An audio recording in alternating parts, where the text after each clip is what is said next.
हमारी फिल्म जो है इमरजेंसी 17 जनवरी को आ रही है। ये वही इमरजेंसी है जिसकी हर जगह चर्चे होते हैं, चाहे पार्लियामेंट हो, चाहे न्यूज़ चैनल्स हो, चाहे पक्ष हो, चाहे विपक्ष हो। आपने देखा होगा कि मिसेस गांधी पर आज तक कोई फिल्म नहीं बना पाया। एक फिल्म बनी थी किस्सा कुर्सी का, जिसका किस्से आज भी चलते हैं। आखिर में उन लोगों आत्महत्या डायरेक्टर को करनी पड़ गई थी। कई चीज़ों का सामना करना पड़ा, फिर संघर्ष रहा, चाहे स्टूडियोज़ को लेकर हुआ हो या फंड्स को लेकर रहा हो। इमरजेंसी लगाई क्यों थी उन्होंने, तो वो क्या केस था, क्या हुआ था, ये सब फिल्म अब आपको देखनी चाहिए। This will be one of the finest films made on any political subject. आज आप इंदिरा गांधी को देखते हैं पर्दे पर, मतलब शी एज इंदिरा गांधी, वो हमें लगता है अरे ये तो कर दिया, but it's not that easy. मेरे लिए बहुत ज़रूरी था कि अगर अनुपम जी फिल्म नहीं करते तो मैं शायद फिल्म ही नहीं बनाती। जॉर्ज फर्नांडिस एंड ऑल की तो हड्डियां भी तोड़ दी थी, तो और उन्होंने सारी उम्र वो सहा है फिर जो उनकी हालत। और जयप्रकाश नारायण की भी अगर असमय मृत्यु हुई तो वो भी जेल में अत्यधिक टॉर्चर होने से हुई थी। बहुत संघर्ष रहा। जैसा आपने देखा होगा कि मिसेस गांधी पर आज तक कोई फिल्म नहीं बना पाया। एक इंस्पायर्ड बोलना, नाम कुछ रख देना या इस तरह से तो बने हैं कुछ कुछ किस्सों पर, लेकिन एक इंटायरिटी पे अगर आप देखें तो कोई मिसेस गांधी पे फिल्म नहीं बना पाया। एक फिल्म बनी थी किस्सा कुर्सी का, जिसका किस्से आज भी चलते हैं। आखिर में उन लोगों आत्महत्या डायरेक्टर को करनी पड़ गई थी। इस तरह का जो है वो माहौल उनके लिए कर दिया गया था।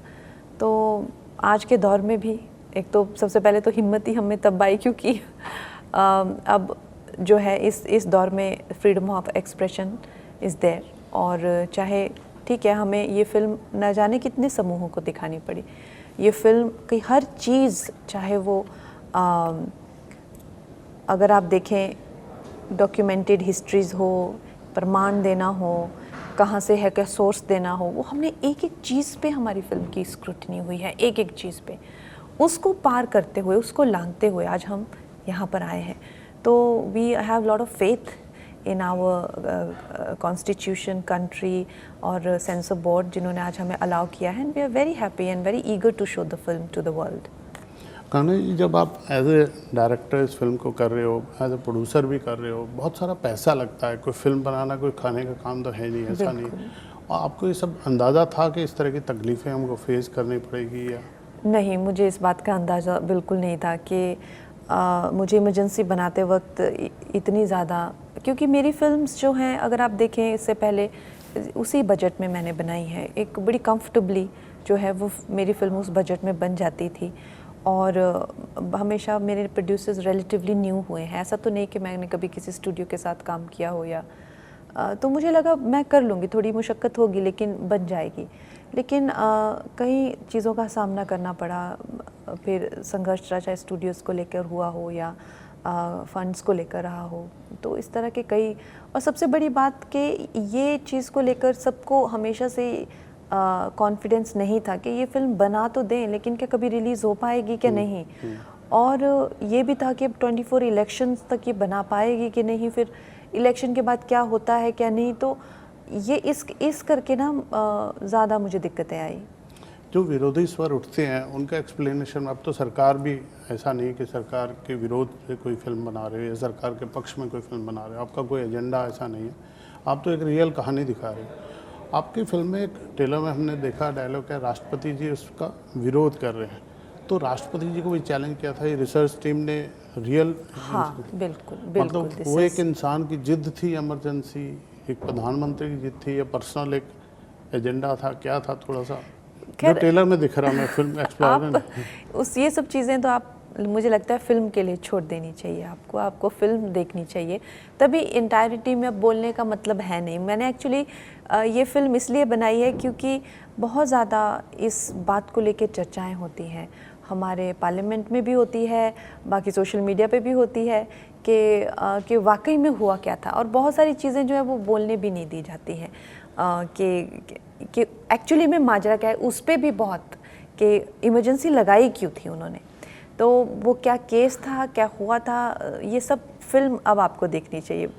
खैर साहब, आपसे भी मैं पूछना चाहूँगा, आप इसमें फिल्म में जयप्रकाश नारायण की भूमिका में हैं। कितना पढ़ा आपने जेपी को इस फिल्म को करने से पहले, या क्या? मैं तो उस दौर से हूँ जिस दौर में मैं नेशनल स्कूल ऑफ ड्रामा में था, जब 1975 में इमरजेंसी लगी थी। बाकी मुझे खुद ज़्यादा रिसर्च करने की ज़रूरत नहीं पड़ी, क्योंकि कंगना ने सब कुछ करके आई थी, सबका होमवर्क खुद ही करके आई थी। अभी आप इससे पहले हम इमरजेंसी के बारे में बात कर रहे थे। आई थिंक अब टाइम आ गया है इस फिल्म की सिनेमैटिक ब्रिलियंस के बारे में बात करना चाहिए। हर फिल्म जो फिल्म मेकर बनाता है वो ऑब्वियसली रिसर्च करते हैं। This will be one of the finest films made on any political subject cinematically. जब हम JFK की बात करते हैं जिस इंटरनेशनल सिनेमा में, अब इस फिल्म को हमको कंट्रोवर्सी से कि कैसे बनी, क्या हुआ, अब हम इसको इससे ऊपर वाले प्लेटफॉर्म पे ले जाना चाहिए कि now watch the film how a girl in this case from, ये इतना एफर्टलेस काम करती हैं कि इसके पीछे कितनी मेहनत करती हैं उसका अंदाज़ा नहीं करवाती हैं। इट इज़, आज आप इंदिरा गांधी को देखते हैं पर्दे पर, मतलब शी एज इंदिरा गांधी, वो हमें लगता है अरे ये तो कर दिया, but it's not that easy. इसमें इंटरनल अप्रोच जो की है, एक्सटर्नल अप्रोच जो की है, पूरी फिल्म को डायरेक्ट करना, एक्ट करना, I think she is one of the finest directors that I have worked with. Thank you so much. He's been so kind always, and I must say that मेरी तो film के ये hero हैं। अगर आप देखें तो, अगर मैं एंटी हीरो हूँ तो ये हीरो हैं। तो मेरे लिए बहुत ज़रूरी था कि अगर अनुपम जी फिल्म नहीं करते तो मैं शायद फिल्म ही नहीं बनाती, क्योंकि to have his personality on screen and इनका जो फेस है, इनके फेस पे जो एक ऑनेस्टी है, जो ईमानदारी है, आप भी खुद समझेंगे कि अगर इस वक्त पे अगर ये नहीं तो कौन जयप्रकाश नारायण जी बन सकते हैं। इतने वो बड़े किरदार हैं और पॉलिटिक्स में सब उनको जानते हैं, लेकिन उनको भी जो है वो एक गुमनामी के अंधेरे में धकेल दिया गया। कोई उनका अंश बाहर नहीं आने दिया, कोई जैसे और नेताओं के साथ में किया। तो ये चीज़ भी इमरजेंसी से हमें पता चलती है कि कैसे कैसे दिग्गज नेता हुए जिनका आज हम नाम तक नहीं जानते हैं। और वो हमारे हीरो थे। मैं तो स्टूडेंट था, ड्रामा स्कूल का स्टूडेंट था, हालांकि he became the new hero of the youth of that time, who represented honesty, a certain amount of class, a certain amount of जद्दोजहद को कैसे उन्होंने वो रिप्रेजेंट किया है। और जो साहब आपकी फिल्म में एक बहुत इंटरेस्टिंग लाइन है, जयप्रकाश नारायण जी जेल में हैं, उन्हें भी पता है उनको जेल में किसने डाला, पूरे विपक्ष को इंदिरा गांधी ने जेल में डाला, और वो चिट्ठी लिख रहे हैं उनको जी। ये डेमोक्रेसी की कितनी खूबसूरती उस वक्त हुआ करती थी जी। अभी तो सब धरना प्रदर्शन चल रहा है या क्या है, इसके बारे में क्या सोच रहती थी? I think dignity was a very important उस समय।